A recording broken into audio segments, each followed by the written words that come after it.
चला वैतागलोय, पण आता जायची वेळ आली आहे फायनली. लोकांना गोव्यातनं जाताना असं वाटतं, की यार अजून एक दिवस राहिलं पाहिजे होतं. पण आता आम्हाला असं वाटायला लागलंय, की फायनली आमची जायची वेळ आली. पूर्णच्या पूर्ण दिवस मी पूर्ण ट्रॅव्हलिंगमध्ये झोपायचं आणि खायचं सोडून दुसरं काही सुद्धा केलं नाही. त्यामुळे व्लॉगची फुटेज पण काही घेतली नाही.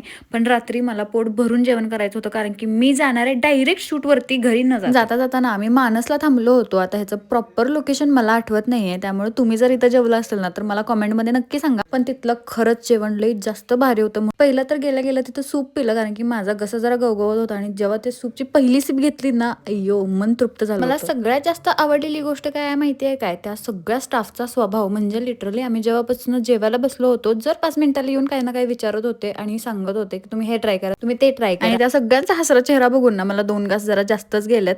त्यानंतर पूर्ण जेवण झाल्यावरती पोटात जरा पण जागा नव्हती, तरी पण हा गाजराचा हलवा जेव्हा समोर आला ना, तेव्हा मनानं जागा झाली. पोट भरून जेवण झाल्यावरती चेहऱ्यावरती हसू कसे येते ना, तुम्ही स्वतःच बघा. आता कसला ग्लो आलाय की नाही, एकदम टवटवीत.